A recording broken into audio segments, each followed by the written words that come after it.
안녕하십니까. 준철스쿨의 유일한 선생님 최윤철입니다. 지난번 준철스쿨 시간에는 비중의 중요성에 대해서 말씀을 드렸습니다. 이번에는 거기서 좀 더 나아가서 어떻게 종목별로 비중을 설정하고 전체 포트폴리오를 구축하는지에 대해서 알려드리도록 하겠습니다.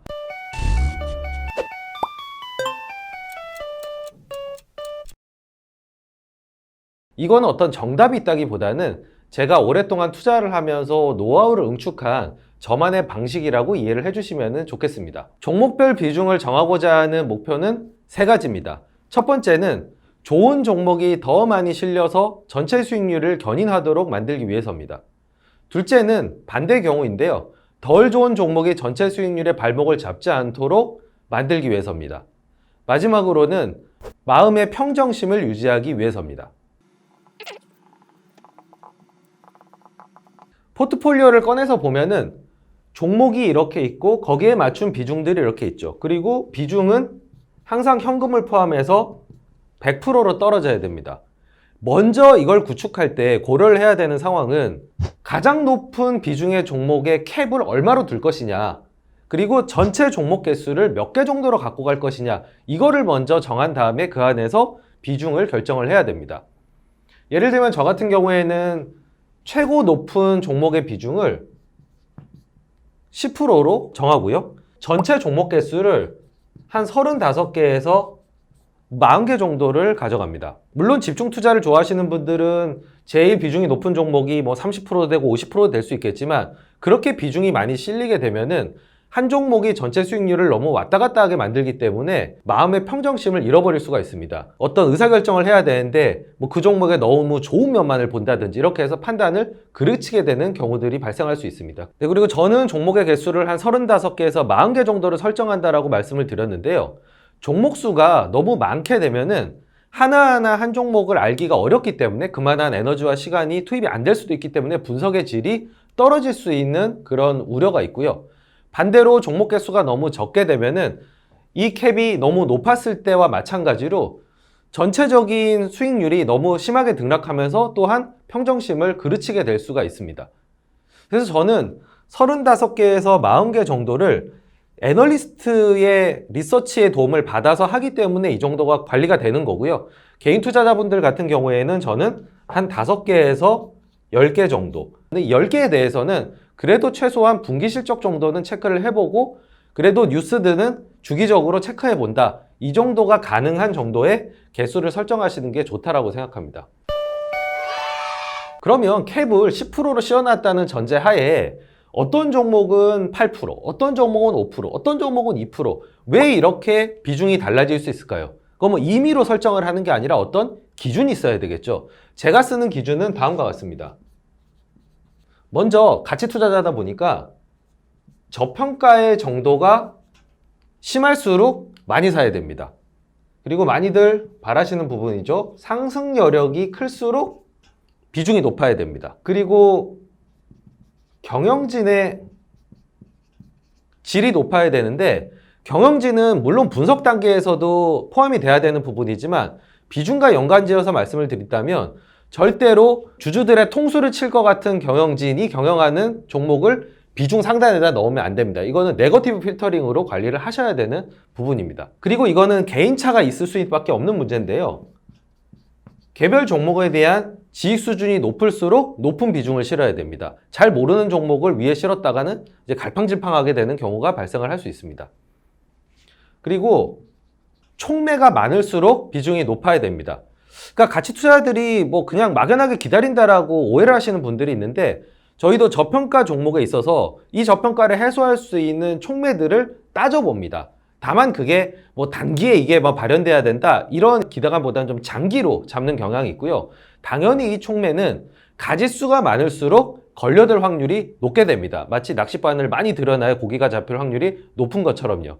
어떤 종목은 총매 개수가 1개밖에 안 되는데 다른 종목은 기대할 수 있는 게 한 3개 된다, 이러면은 총매 개수가 많은 게 비중이 높아야 됩니다. 마지막으로는 유동성인데요. 뭐 시가총액이 큰 걸 수도 있고 유통 주식이 많은 걸 수도 있고, 뭐 사실 개인 투자자들의 문제라기보다는 이제 저희 같은 기관 투자자들이 좀 큰 자금을 운용할 때 아무래도 유동성이 작으면 살 때도 주가가 좀 밀려 올라가고 팔 때도 주가가 밀려 내려가기 때문에 가급적이면 시장의 영향을 최소화할 수 있는 유동성을 갖춘 종목이 상단으로 올라가야지 편하게 포트폴리오를 운영할 수가 있습니다. 비중이 상승하는 일반적인 플로우는 다음과 같습니다. 먼저 개별 종목에 대해서 분석을 합니다. 그럼 예를 들면 10개를 분석했으면 하나 정도가 이제 제 기준에 맞는 종목이 나타나게 됩니다. 근데 여기서 또 가격 문제가 있죠. 지금 당장 살 수 있는 가격이 있고 좀 기다려야 되는 가격이 있을 수 있습니다. 가격을 따져서 저평가가 된 국면에 매수를 하게 되는데 이 매수 비중을 단번에 이렇게 실기에는 무리가 있습니다. 왜냐하면 저희가 분석을 했다고 하지만 그 순간에 이 기업에 대해서 모든 걸 다 알 수는 없는 노릇이기 때문입니다. 그래서 낮은 비중에서 시작하게 되는데 예를 들면 1% 이렇게 설정해 놓은 종목을 보초병이라고 부르는데요. 이렇게 이름을 붙인 이유는 이 보초병이 일단은 전장에 투입이 돼서 계속 기회를 탐색을 해서 더 큰 비중을 잡을 수 있는 시기를 포착하기 위해서 저희가 내보내는 병사. 그러니까 저희 종목이 35개 이렇게 된다고 해도 사실상 상위의 한 10개 종목이 실질적으로는 전체 비중의 한 60% 정도를 차지를 합니다. 근데 개수는 훨씬 많잖아요. 그게 보초병이 밑에 쭉 깔려있기 때문입니다. 그 보초병들이 결국에는 경계 근무를 서다가 이 위쪽으로 비중을 높이면서 포트폴리오가 순환을 하게 되는 그런 과정을 거치게 됩니다. 이 보초병을 투입하고 난 다음에는 기초 분석에 더해서 팔로우업을 추가하게 됩니다. 그러니까 이 기업이 새롭게 내놓는 정보들, 그리고 내가 당시에는 몰랐던 정보들, 이런 것들을 계속 습득해 나가면서 제가 아까 말씀드린 그런 비중 기준, 비중을 높이는 기준, 충족하면 충족할수록 비중을 높여 나가는 결정을 하는 겁니다. 그래서 저희는 이 과정을 패를 깐다 이런 표현을 내부적으로 좀 쓰는데요. 마치 포커에서 패를 하나 받아서 그 다음에 베팅하고 패를 받아서 또 그걸 보고 베팅하고 하는 식으로 처음에 모든 베팅을 하는 게 아니라 패를 받아가면서, 그런데 그 사이에 주가는 또 계속 움직이잖아요. 패를 깠어요. 근데 주가가 오히려 빠졌습니다. 그럼 저평가가 심화된 거잖아요. 그럴 때 하는 게 바로 물타기입니다. 반대로 패를 받아가지고 이 회사가 더 좋아진 걸 알게 됐어요. 근데 주가가 올랐어요. 좀 아쉬운 마음이 들지만 주가보다 기업 가치가 개선된 폭이 더 컸어요. 그러면은 주가가 올랐지만 더 사는 소위 불타기를 하게 되는 겁니다. 그리고 보초병이 1%에서 시작해서 팔로우업의 과정, 패를 까는 과정을 거쳐가지고 한 이 C에 해당하는 한 5%에 해당하는 종목으로 변모를 하게 됐습니다. 이러면은 포트폴리오 전체의 수익률을 좌지우지하는 중요한 위치에 서게 되는 겁니다. 근데 이런 경우에 비중이 다시 낮아지게 되는 경우들이 있습니다. 그러니까 첫 번째는 이 C라는 종목의 주가가 충분히 올라서 이제 더 이상 상승 여력을 기대하기가 어려워지게 되는 경우, 그런 경우에는 비중을 서서히 다시 줄여가게 됩니다. 한마디로 이익 실현을 하는 거죠. 좀 해피한 경우라고 할 수 있겠습니다. 근데 팔로우업을 해서 패를 딱 받았는데 경영자한테 뒤통수를 맞았어요. 혹은 심각하게 사업에 뭔가 균열이 갔어요. 그렇게 되면은 이 전체를 사실 분할 매수도 분할 매수지만 유동성이 상관이 없다고 하면은 바로 그냥 제로로 만들어버리는, 한마디로 전량 매도해버리는, 이게 이제 투자 아이디어가 틀렸을 경우에 이 조치를 하게 됩니다. 굉장히 아깝죠. 이렇게 쌓아 올라간 거를. 그래서 사실은 손절매가 힘들다 이런 얘기를 또 하는 것 같습니다. 그리고 이 C라는 종목이 있는데 이 C와 상당히 비슷해요. 비슷한 업종이고 비슷한 유형이에요. 그런데 더 좋은 C-라는 종목이 나타났어요. 이 분석 과정에서 이 종목을 발견을 했습니다. 근데 비교를 해봤더니 이 C-가 좋아요. 그러면은 이 C의 비중을 내리고 이 C-를 다시 여기서부터 시작해서 쭉 비중을 올라가는 과정을 거치게 되는, 한마디로 환승에 해당하는 개념이라고 할 수가 있겠습니다. 그래서 포트폴리오를 관리하는 과정은 굉장히 역동적입니다. 새롭게 들어와서 높은 비중이 되기도 하고 높은 비중에 있던 종목이 더 빠지기도 하고 이미 높다고 생각하지만 더 좋아져서 더 높은 비중으로 갈 수도 있고요.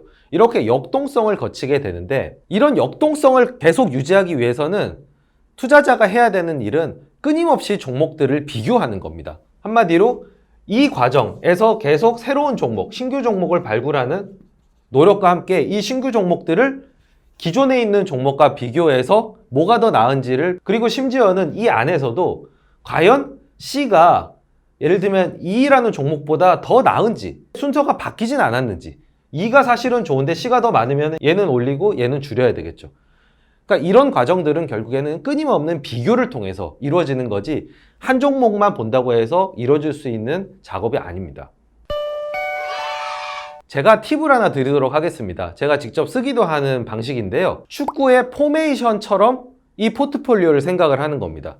제가 주로 쓰는 전법은 4-4-2인데요. 공격수 2명을 세우고 미드필더 4명을 세우고 수비수 4명을 세운다. 뭐 개수가 중요한 건 아니고요. 기본적으로 우리가 축구를 할 때는 공격수, 미드필더, 수비수, 그리고 심지어는 골키퍼 이렇게 역할을 배분을 하잖아요. 그러니까 마치 포트폴리오에서 우리가 종목별로 비중을 할당한다는 거는 그 성격에 맞춰서 포지션을 부여하는 것과 같다고 생각을 하는 겁니다. 그럼 수비수는 절대적인 저평가 종목이라서 뭐 크게 수익률이 날지는 잘 모르겠지만 여기서 더 떨어질 가능성이 극히 낮은 저평가 종목들 혹은 고배당 종목들 이런 종목들을 수비수라고 생각하고 포트폴리오에 이런 식으로 집어넣습니다. 미드필더는 뭐 수비와 공격을 왔다 갔다 하면서 굉장히 활동성이 좋아야 되고 이제 지구력이 있어야 되죠. 가격도 어느 정도 저평가되어 있고 그리고 종목의 질, 사업의 질도 높은 경우 밸런스가 굉장히 잘 맞는 종목 예를 들면 스노우볼 종목이라든지 그리고 여러 가지 종목들을 관리하다 보면은 끼가 터지는 종목들이 있습니다. 여러 가지 호재가 있다든지 기업 가치가 급상승하는 하지만 가격은 조금 더 높은 그런 모멘텀을 타고 있는 종목들이 있는데 그런 종목을 이 공격수라고 생각을 하고 포트폴리오를 짜는 거죠.